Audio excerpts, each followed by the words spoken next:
আমার হাতে একটি সিগনেচার রেসিপি আজকে আপনাদেরকে করে দেখাচ্ছি। এটা আমার পরিবারের আমাদের সকলেরই খুবই প্রিয়। এই খাবারের স্বাদ ও সুবাস আমার পুরো ঘর মাতিয়ে রাখে। আপনারা যদি কখনো এভাবে রান্না করে না থাকেন, একবার রান্না করে খেয়ে দেখবেন। পরিবারের সবার এটা খুবই প্রিয় হয়ে যাবে। রান্নার জন্য প্রথমে প্যানে পরিমাণ মতো তেল নিয়ে সেই তেল প্যানে সমানভাবে ছড়িয়ে দিতে হবে এবং তেল ভালোভাবে গরম করে নিতে হবে। আর তাতে অ্যাড করতে হবে পেঁয়াজ কুচি, কাঁচামরিচ কুচি আর রসুন কুচি।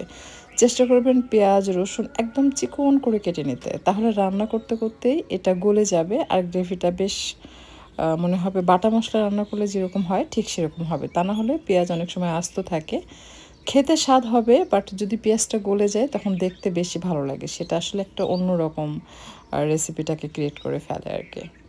তো পেঁয়াজ কাঁচামরিচ যখন ভাজবেন সেই সময়টা তো অবশ্যই একটু লবণ দিবেন, তাহলে কি হবে, পেঁয়াজ যখন রান্না করবেন খুব দ্রুত গলে যাবে। স্বাদ মতো লবণ দিয়ে এটাকে ভেজে নিচ্ছি। এমনভাবে ভেজে নেবেন যেন পেঁয়াজ কিছুটা গোল্ডেন হবে, কিছুটা সাদা থাকবে। এরকম হলে এতে খুব সুন্দর অ্যারোমা আসে। পুরো গোল্ডেন করে ফেললে গ্রেভি কম পাবেন, সেটা আবার কড়া ফ্লেভার হয়। বাট কিছুটা সাদা কিছুটা গোল্ডেন হয়েছে, এই পর্যায়ে অ্যাড করবেন হলুদের গুঁড়া আর মরিচের গুঁড়া। খুব বেশি মশলা অ্যাড করার প্রয়োজন হয় না। আবার শুকনো মরিচের গুঁড়া হাফ চা চামচের মতো দেবেন, এর থেকে বেশি দিবেন না, কারণ মরিচের গুঁড়া আবার বেশি ব্যবহার করলে স্বাদের পরিবর্তন ঘটে। তাই কাঁচামরিচ এবং শুকনো মরিচের গুঁড়ো দুটোর সমন্বয়ে এটা ঝালটা নিয়ে আসবেন, তাহলে খেয়ে খুবই মজা পাবেন। হলুদের গুঁড়া আমি 1 চা চামচের মতো দিয়েছি আর হাফ চা চামচ মরিচের গুঁড়া দিয়েছে।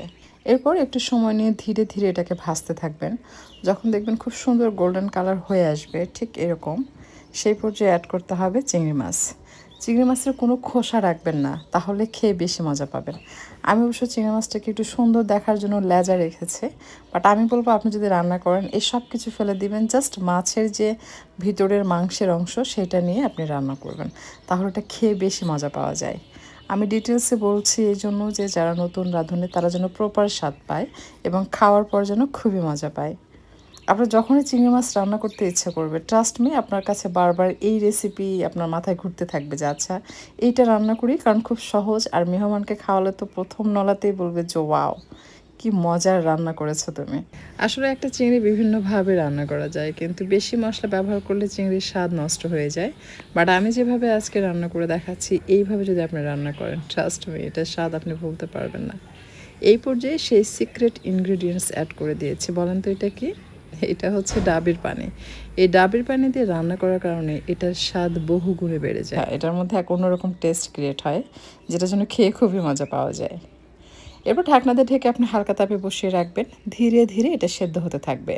মাঝে মাঝে ঢাকনা খুলবেন আর নেড়ে চেড়ে দিবেন। এরপর যখন দেখবেন এটা ভুনা ভুনা হয়ে যাবে তখন নামিয়ে পরিবেশন করবেন গরম ভাত অথবা সাদা পোলাওয়ের সাথে। জাস্ট মারাত্মক লাগে খেতে।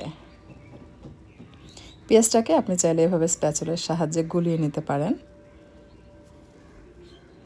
আজকের কথা বাড়াচ্ছি না, বিদায় নিচ্ছি। আশা করছি আজকের রেসিপি আপনাদের কাছে ভালো লেগেছে আর খুবই সহজ মনে হয়েছে। যদি রেসিপি ভালো লাগে অবশ্যই ট্রাই করবেন, আর বাসায় রান্না করে খেলে আপনার কাছে কেমন লেগেছে সেটা আমাকে কমেন্টে এসে কিন্তু লিখে জানাবেন।